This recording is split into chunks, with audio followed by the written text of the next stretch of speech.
como eu falo para o meu decaneto, né? Nem posso serei.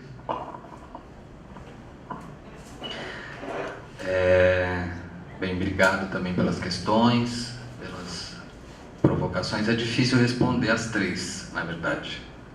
Elas exigem da gente uma capacidade de organização mental, nesse momento está difícil de ter. Mas, Walter, a questão da socialização, da escola, enfim, tem uma coisa que incomoda muitas pessoas, acho que na verdade de alguma forma incomoda todo mundo quando a gente fala de racismo,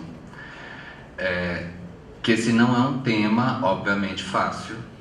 Ele mexe com muitas coisas, com a forma como a gente se vê, como a gente entende as nossas relações. A Folha de São Paulo, em 1995, fez uma pesquisa interessante, que até hoje acho que informa muita coisa pra gente.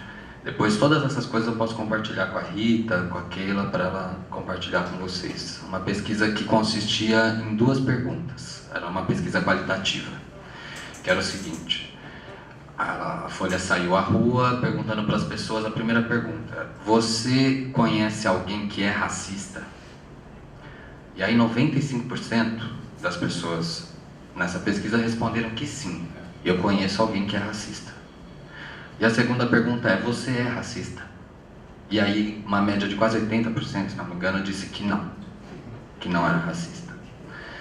Foi um número grande de pessoas que foram pesquisadas, e aí há um abismo muito grande entre as 2 respostas, porque todo mundo conhece alguém que é racista, mas ninguém é racista.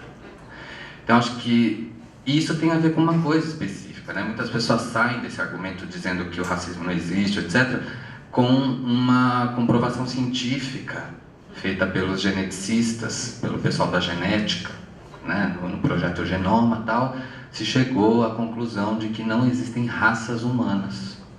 Num laboratório, isso foi lá verificado. Foi verificado de uma forma muito interessante, inclusive. O código genético de 2 pessoas da Nigéria eram mais diferentes do que o de um nigeriano para um sueco. Quer dizer, um sueco tinha um código genético mais próximo de uma das pessoas da Nigéria do que o outro nigeriano. Então, se chegou à conclusão de que, do ponto de vista genético, não existe raça. Mas veja, toda a modernidade ocidental foi pautada em uma ideia, em uma ficção, como diz Achille Mbembe, um filósofo que discute a questão racial, as relações raciais, em uma ficção que fundamentou e estruturou as principais nações do mundo moderno ocidental. Obviamente não é 3, 4 cientistas no laboratório descobrindo que não existe raça humana que vai implodir toda uma estrutura mental, social, econômica que se construiu até ali. Então, a primeira coisa é que quando a gente fala de racismo, a gente não está falando que existem raças e que o negro é diferente do branco, do ponto de vista genético, não é isso. Porque muitas vezes, quando a gente discute a questão racial, ou é o mimimi, para mim nunca foi mimimi, porque como eu não sou negro, a minha fala não é identificada como mimimi. Diferente da Juliana, que já deve ter ouvido essa história muitas vezes, quando ela vai falar sobre isso. Ah, mas é sobre você, é o seu interesse, é o seu trauma. Quando eu falo, o argumento é: não, mas já foi dito que não tem raças humanas. Ótimo, então diz isso para as principais instituições do mundo moderno ocidental. A filtragem policial, por exemplo, precisa saber que não existem raças humanas, né? Entre outras. Mas onde eu quero chegar com tudo isso, com essas 2 coisas? A lei, a pesquisa da Folha e a queda da noção de raça do ponto de vista genético. Quero chegar em um ponto que é: o racismo, ele estruturou a nossa formação histórica social. Ele é basicamente quase sinônimo de como o Brasil se construiu. E a gente poderia ficar dias e dias aqui trazendo reflexões sobre como isso aconteceu e como isso se dá no cotidiano. E isso é aprendido. Isso é aprendido nos mais diferentes espaços da socialização, inclusive na escola. Eu estive há pouco tempo com o Felipe num SEI, que é um centro de educação infantil, uma creche, né? A gente ouviu das educadoras relatos que são assustadores de crianças que nem sequer falam, conseguem articular a fala ainda, que já se negam, por exemplo, a levar uma Biomi que vocês fazem aqui para casa. Não quer pegar na Biomi, mas que brinca com a Barbie, mas que brinca com bonecas que tem uma outra forma de representação. Quer dizer, essas coisas são aprendidas, elas são aprendidas em todas as instituições nas quais a gente passa ao longo da vida. Portanto, para mudar, a primeira coisa que a gente tem que fazer é assumir que a coisa existe e saber que ela afeta a todos. Ela me afeta, o racismo me afeta, sabe como? Eu sou privilegiado por ele. Né? Não é o racismo não é um problema do negro, como durante muito tempo se colocou no pensamento social, na academia, nas discussões. O racismo é um problema estrutural do Brasil. Ele afeta as formas, a condição de vida, a realidade imediata, o futuro da população negra, tal qual afeta a da população não negra, da população branca, estabelecendo lugares diferentes numa correlação de força que é indigna de qualquer nação que se pretende livre, emancipada, soberana. É impossível manter uma nação assim, com a reprodução desse problema, né? E aí, a escola tem um papel fundamental nisso. E a primeira coisa é assumir, discutir que a nossa sociedade é assim, que ela se reproduz dessa forma e que é preciso enfrentar esse problema de forma honesta, sincera e aberta. E aí é o diálogo. E a gente vai dialogar o quanto for necessário para falar sobre isso, para que a gente não precisa. A gente luta, inclusive, para acabar com o nosso trabalho, que é ter que discutir, estudar, pesquisar isso. Eu espero um dia morrer sem ter o que falar mais. Chegar aos meus 60, 50, se possível aos 40, parece que tudo indica que não, dizendo, olha, não tenho mais o que dizer, foi resolvido, mas esperamos que seja. Agora, para o Vitor, e principalmente para a Paloma, o Brasil é um país, como eu disse lá na minha fala, que foi construído em cima da violência. E essa violência ela é manifesta. O Brasil é o país que mais mata LGBTs no mundo. A cada 100 LGBTs do mundo assassinados, 70 são assassinados no Brasil.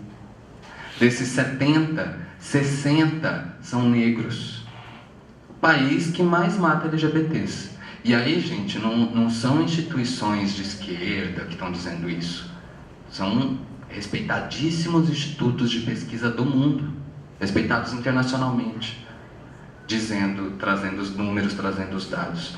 O Brasil é o país do genocídio da população negra, que começou quando o primeiro sujeito africano foi colocado à força dentro de um porão de um navio negreiro e que continua hoje, quando a Marielle é assassinada, há 7 meses atrás, e até hoje a gente não tem sequer uma resposta de quem efetivamente matou. A gente não sabe quem matou a Marielle, mas a gente sabe o que matou a Marielle.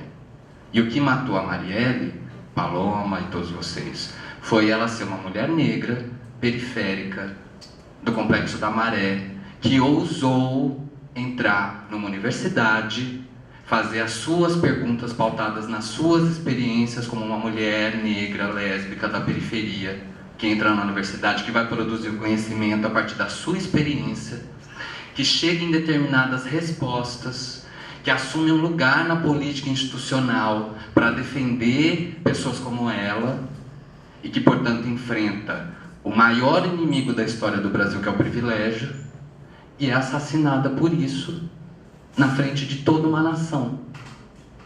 E nada acontece. Absolutamente. Quando a Marielle foi assassinada, eu não tinha me dado conta disso. Hoje eu me dou conta disso. Não é o retorno de alguma coisa. É o escancaramento. É a retirada de uma máscara que encobriu o genocídio, que encobre o assassinato de milhares de pessoas todos os meses pela sua cor da pele, pela sua condição social, pelo lugar onde vive.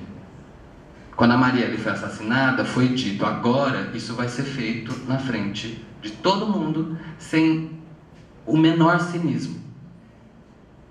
Então não é um retorno, é um desmascaramento.